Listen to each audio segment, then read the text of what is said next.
and continuing journey to higher education. With the theme K-12 graduates, molded through a resilient educational foundation. Once again, welcome to the 15th Elementary Commencement Exercises. To formally open and welcome everyone for this morning's program and ceremony, may I call on Nico Daniel P. Havate for his opening remarks.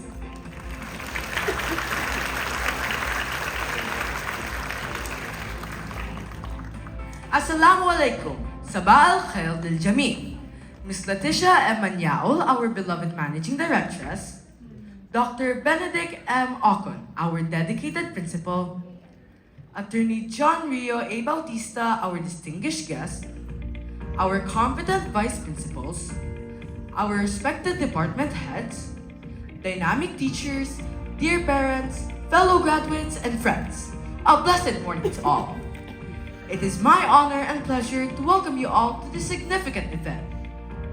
We are gathered here today to celebrate and validate the graduation ceremony of grade 6 students of the academic year 2022 to 2023. Graduation Day is not just about receiving diplomas and awards. It is the culmination of all our hard work, perseverance, and a year of study. We consider this to be the most important date in our academic calendar.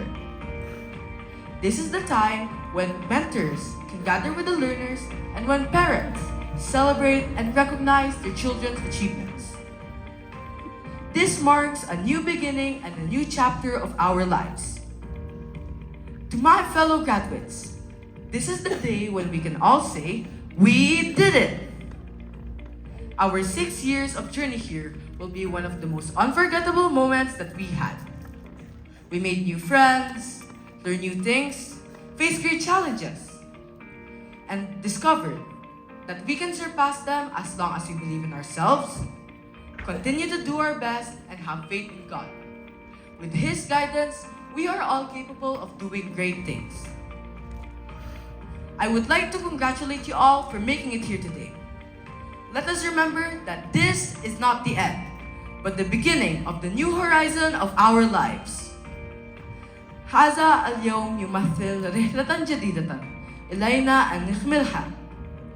At this point, I would like to recognize our teachers for always believing in us and our parents for their unconditional love and continuous support. Now, let me leave you all with a quote from Michael Josephson. Take pride in how far you've come. Have faith in how far you can go. But don't forget to enjoy the journey. With this, I, Nico Daniel Palyarca Havate, formally welcome you all to the 15th graduation ceremony of the Philippine School, Dubai. Thank you and enjoy the rest of the day.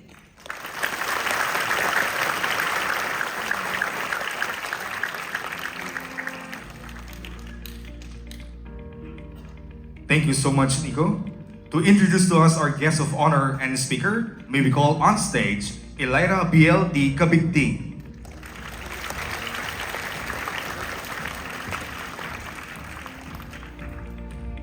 To our Managing Directress, Ms. Leticia M. Manyaol, our Principal, Dr. Benedict M. Ocon, our Vice Principals, our beloved guests, our warm-hearted and hardworking faculty members and staff, our nurturing parents, our supportive siblings, and fellow graduates of this academic year. Assalamu alaikum, greetings, and good day to you all. At this juncture, it is my honor and the whole TPS family to welcome our exceptional guest speaker. Our esteemed guest speaker is a member of the Philippine delegation who took part in bilateral meetings in Asian countries like Vietnam, Japan, China, and Thailand, and a member of the Joint Committee meetings with Vietnam, Japan, China, and Kuwait, Saudi Arabia, and the United Arab Emirates. His appearance at discussions with China resulted on the implementation of the MOU on the employment of Filipino English language teachers in China and an agreement on the recruitment of Filipino caregivers in Israel. He also standardized the contract for domestic employees in the state of Kuwait and another joint committee meeting with counterparts in the Kingdom of Saudi Arabia. Additionally, he took part in harmonizing the contract for domestic workers in the UAE.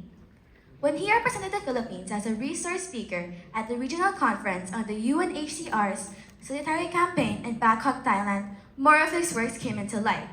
He demonstrated his dedication by attending a discussion at the International Labour Office in Geneva, Switzerland on adopting a code of conduct for safety and health in shipbuilding and ship repair. He held several positions at the Philippine Overseas Employment Administration, or the so-called POEA, in the previous years. These are Second Director at Legal Research Division, Fourth and Fifth Attorney at Operations and Surveillance Division, Chief at Workers' Education and Prosecution Division, and the OIC at the Anti-Illegal Recruitment Branch. He is currently employed at the Migrant Workers Office as a labor attaché. His work ambition is evident in these professions. Everything he has accomplished has demonstrated his mastery in his field. These events highlight his career-long development and growth. Lakad saham, bishakil, kabir, fi, takadum, watasin, alduwal, ala silyadi. We are very fortunate and thrilled to have someone who is truly passionate about his work. Now, help me welcome him, for he will share his inspiring words that may be applicable to our lives. Fellow graduates, ladies and gentlemen, our guest speaker of the day, Attorney John Rio A. Bautista.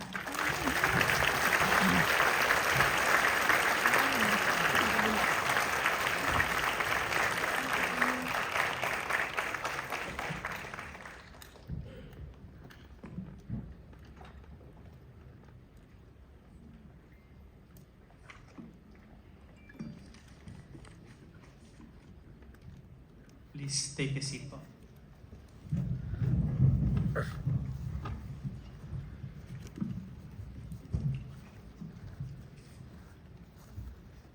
Thank you, Miss Elyra, for the introduction. K-12 graduates molded through a resilient educational foundation. That is the theme for your commencement exercise today. To the Philippine School Dubai community, headed by its Managing Director, Ms. Leticia Manaul, Dr. Benedict Ocon, the principal, the vice principals, officers, teachers, parents, guests, and most especially to the 2023 graduates. Congratulations and good morning to you all. I would like to express my appreciation on the invitation extended to me by the Philippine School Dubai to be the guest speaker in your graduation ceremony, and I am deeply honored to be sharing this momentous event with you.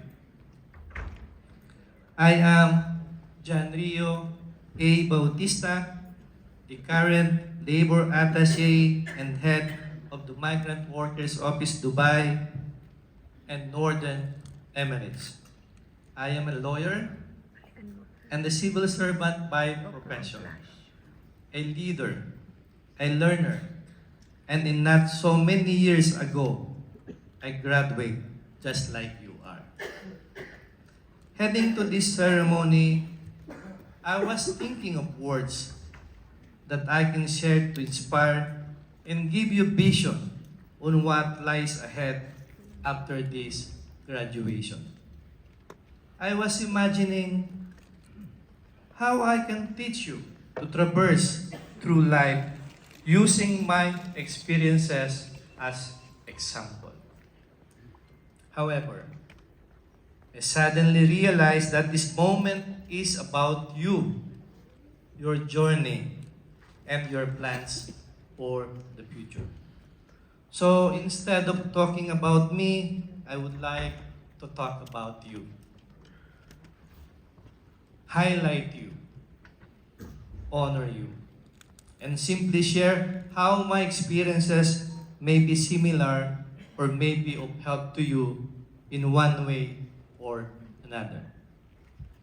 Through grade school life officially ends today, and while it may be bittersweet as you would be leaving the comfort of your classrooms, your friends, and your teachers, to face and build another world in the wider universe of high school.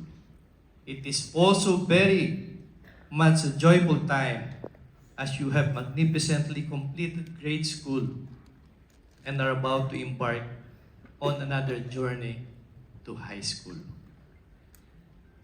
Grade school is unforgettable because this is where you learn your ABCs and 1, 2, 3s, your languages, your history, sciences, and maths. It built you a foundation which cannot be swayed as you go further. The consequence of education lies on the strength of the foundation you built throughout your journey. Your learnings and the experiences in this stage may have prepared you to the more challenging yet exciting world of high school. But what is it in grade school that you would be carrying to the next chapter? First, you were recipients of the K-12 curriculum. Hence, you have experienced integrated and seamless learning, and you have gained knowledge on various life sciences and the different branches of mathematics, which are the very foundation of knowledge that you would need as you level up to high school and subsequently to college. Mastery of these subjects would allow you to easily adapt in the high school system of education, which is also part of the spiral learning progression espoused by K-12. Second, you are now equipped with life skills. What your teachers, the school, and the educational system produce are smart, strong-willed, creative, critical thinking, social, empathic, and self-aware individuals who are more than ready to face the challenges that lie ahead. I vividly remember my grade school experience with my batchmates, which I believe would be somewhat similar to yours. I call them happy days, or days when we were all carefree, innocent, and so eager to learn. Just like every one of you, I enjoyed my time in school. I made friends, studied and had fun, socialized, and tried new things. It was a nice feeling looking back. I did not know much at first, but my drive to learn and dream to become better pushed me to greater heights. Who would have thought that a simple boy from Mindoro, coincidentally, we have with us a parent kababayan whose child is also graduating, who would grow up to practice law and lead an office that would protect the welfare of overseas Filipinos. Even I did not know back then, but life is indeed full of surprises, and it just leads you to the right path. What do you want to become when you grow up? It's a question that we are always asked in grade school. Some would have already answered in their mind. They want to become pilot, doctor, lawyers, teachers, engineers, etc. But some might still be contemplating on what they want to become in life. I tell you, whichever applies to you is fine. If you want to be something, go for it. If you are still thinking, that is okay too. What's important is that you know that what you want to do something in life and that you are willing to work hard to achieve it. I remember that what I have always wanted was to serve. And while I still do not know in grade school that I wanted to become a lawyer or a civil servant, given that both my parents are civil servants, I knew in my heart that I want to help people in need. And with that knowledge, I progressed to high school, went to college, law school, worked in the government, and everything followed soon after. Working in the government is not an easy feat. We are on call 24/7 and we have to answer to the call of duty whenever and wherever we are. But it is also a very fulfilling job as we are able to assist people and match them with government programs and services that would benefit them. When I entered government service, I had no expectation, but as years passed, I rose from the ranks, and before I knew it, I was heading units, divisions, and offices, still with only one goal, that is to serve without expecting anything in return.